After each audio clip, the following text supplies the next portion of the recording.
Cycle ভ্যানের উপর থরে থরে সাজানো বাহারি সব ফুল, কারো কাছে গোলাপ, গ্ল্যাডিওলাস, রজনীগন্ধা, কেউ বিক্রি করছেন জারবেরা, চন্দ্রমল্লিকা। যশোর বেনাপোল মহাসড়কের পাশেই ফুলের রাজধানী খ্যাত গদখালি বাজার। বুদ্ধিজীবী দিবস ও বিজয় দিবস ঘিরে বড় হাট বসে শনিবার। ভিড় জমান দূর দূরান্তের ব্যবসায়ীরা, বেচাকেনা ছিল জমজমাট। আর রজনী ভুট্টা ডাউন ছিল, আজকের থেকে উঠে গেছে। গোলাপের বাজারও ভালো, জারবারাও ভালো। 900 ফুল বিক্রি করেছি, কালকের তুলনায় আজকের বাজার বেশি ভালো। 16 ডিসেম্বর অনেক টাকা বিক্রি হয়, সেই আশায় এবছর রাখা হয়েছিল। সেই গাঁদা ফুল এবছর মেলা দাম কম, খুব খারাপ অবস্থা। দিবস দুটি উপলক্ষে 2 কোটি টাকার ফুল বেচাকেনা হয়েছে বলে দাবি ব্যবসায়ী নেতাদের। সামনে আছে 21শে ফেব্রুয়ারি, পয়লা ফাল্গুন ও ভ্যালেন্টাইন ডে। তাই আরও জমজমাট বেচাকেনার আশা থাকলেও দুশ্চিন্তার রাজনৈতিক অস্থিরতা নিয়ে।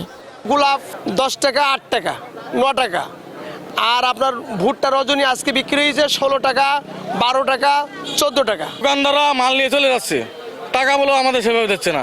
এই পাশে চাষি টাকা নিয়ে চলে যাচ্ছে, আমাদের এই ব্যাপারীদের অবস্থা খুবই খারাপ। এই নির্বাচনকে ঘিরে যদি কোনো অস্থিতিশীল পরিবেশ সৃষ্টি হয়, সেই ক্ষেত্রে আমরা বিশেষ করে ফুল চাষিরা আমরা কিন্তু অনেক ক্ষতিগ্রস্ত হয়ে যাব। তো আমরা আশা করছি যথা টাইমে যথা সময়ে সুন্দরভাবে নির্বাচন হয়ে যাবে, যার বিরূপ প্রতিক্রিয়া যেন আমাদের ফুল চাষের উপরে না পড়ে। বছর জুড়ে ফুলের চাষ হলেও ডিসেম্বর থেকে মার্চ পর্যন্ত মূল মৌসুম। এই 4 মাসে অন্তত 7 থেকে 8টি দিবসে 150 থেকে 200 কোটি টাকার ফুল বিক্রির আশা চাষি ও ব্যবসায়ীদের। Desk report, star news.